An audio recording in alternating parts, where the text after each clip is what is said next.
And now I'd like to introduce to you, let's give a Sawdust City Fright Fest warm welcome to the man who directed and wrote and did all kinds of things in front and behind the camera. For FANG, we have Richard Burgin here. Come on, Richard. Come on.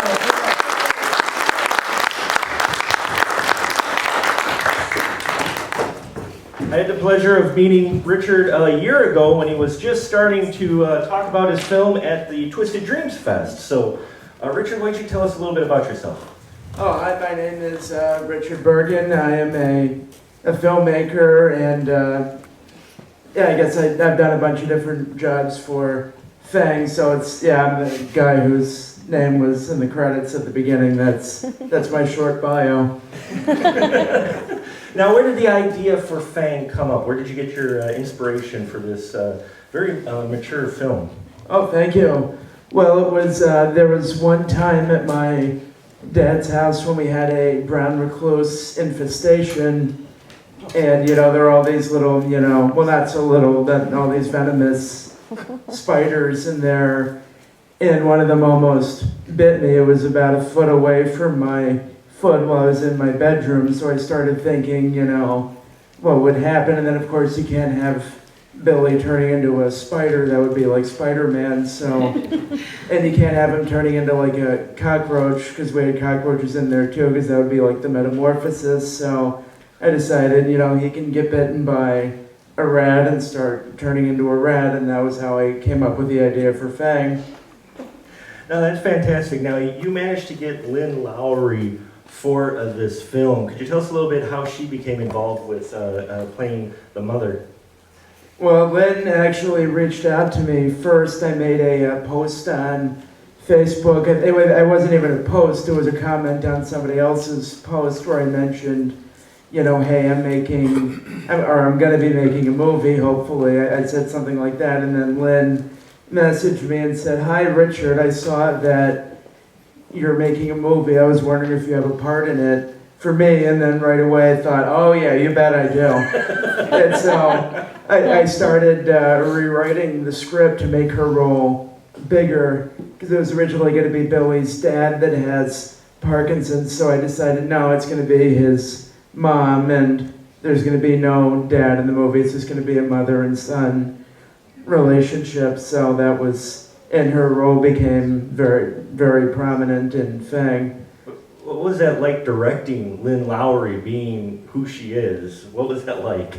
Oh, I didn't have to direct her too much. She just showed up on set, and she nailed the character right away. We didn't even do rehearsals with Lynn before filming. She got to Chicago. That was the first time we met in person, was on the set of FANG, and I wasn't really sure what to expect from her performance, because we didn't rehearse ahead of time, and then we filmed. The first scene we filmed was the bedroom scene, and then we just got in there right away. That was the first time Dylan and Lynn met, and I did not know what to expect, and then she just nailed it right away. She was like, "Oh, is that good, Richard?" And I was like, "Yeah, that was good." It's a good call, because you get that scene out of the way and see how she reacts. If she's okay, then you're golden for the rest, right? Absolutely. No, she was like very ready to get going with that. Fantastic. Did someone have a question for Richard in the audience? Yes. Is the opening shot a reference to The Evil Dead? No, but I thought you were referencing The Evil Dead. well, it's a good unintentional reference. Maybe something got lodged in my back of my mind, and then it came back out. Because you're a fan of horror films. Oh, absolutely. I think everybody here is, or else we wouldn't be here. Exactly. Hopefully. Exactly. Anyone else have another question?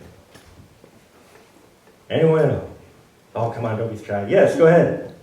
I was just wondering where you got the idea for the set design for the apartment, because it felt so just totally on point.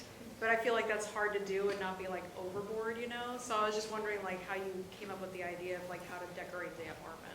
Oh, thank you. Well, I'm not the production designer, so I don't want to take credit for designing everything on the set of FANG, but I knew that, it has to be a very shitty looking apartment. That was my idea. And the place we found, well, actually our first filming location was too shitty. It had electrical problems, so we had to move to a less shitty house for filming more thing.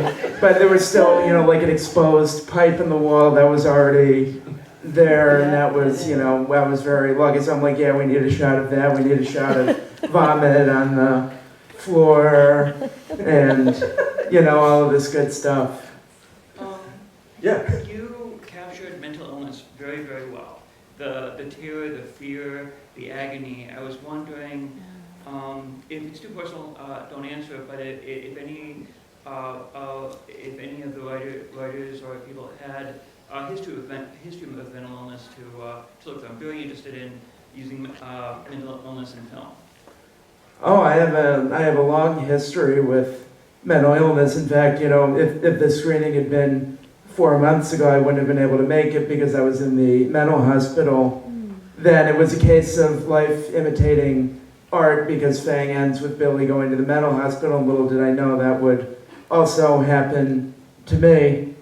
So, but I've gotten a lot better now, and now it's, I feel like this is my resurgence, and it feels so wonderful and liberating and gratifying, to be here and see that, FANG is, it means a lot to people who watch it, and that, people can maybe identify with the story, hopefully not identify with it too much, but hope that, that it's something that, means something to people, and that really means a lot to me. Good question. Yes. The person that played the mom, I found very moving, and she was spot on, because I personally had to deal with two people, and that behavior that's how it is. And it's very moving, it is heart-wrenching, it can really tear a person down, and I think she and your crew really captured it. Oh, thank you. Any other questions for Richard? For your makeup artist, because you did have some makeup in here, not a lot. I know you worked on a little budget. Where'd you come up for the whole rat mask? Did you have that crafted from scratch, or did you happen to find it at the store, or where'd you get up with that? Well, I wasn't in charge of the rat mask part. I bought like a shitty looking mask off of Amazon, and then we decided we have to get one that looks better than that. So I was like, okay, but that old shitty mask is still in my closet somewhere. And the nicer one, I don't know where that got to. And finally, for the locations that you picked, was it tough to find the locations? Because you've got a number of them in here for an indie film. Your warehouse, you're out in the back where there's a dead mouse. How'd you get all the locations? Well, I wasn't in charge of the location. My producer, Robert Felker, he did a great job getting all the locations for FANG. And the way that, it was written and edited makes it seem like there are more locations than there actually are. The majority of the movie takes place, in Billy's bedroom and in the living room, but I broke up those scenes a lot, so, there's scenes with Billy at work, Billy at home, even though the majority of it is in one location, but that's the magic of editing. Anybody else? Yes. Actually, I was curious, were there any ideas that didn't make it to the final cut at all? Anything that you didn't cut time for, or something you really want to do but it was way out of your budget? Oh, that's a great question. The only thing, I would have liked to show the rat physically biting Billy. That was the only thing that didn't make it into FANG, that we didn't have the budget or the technical stuff for, but, and maybe if I had like $1 million for this, there would have been some kind of rat rampage on the streets of Chicago, but we didn't. There are a lot of rats in Chicago? Yeah. Yeah. Any other questions for anyone? Well, Richard, I think you've got a very mature film here. It captures a lot, and everybody seemed to enjoy it, so we thank you for coming. Oh, thank you, Mark. Everybody, Richard, a round of applause.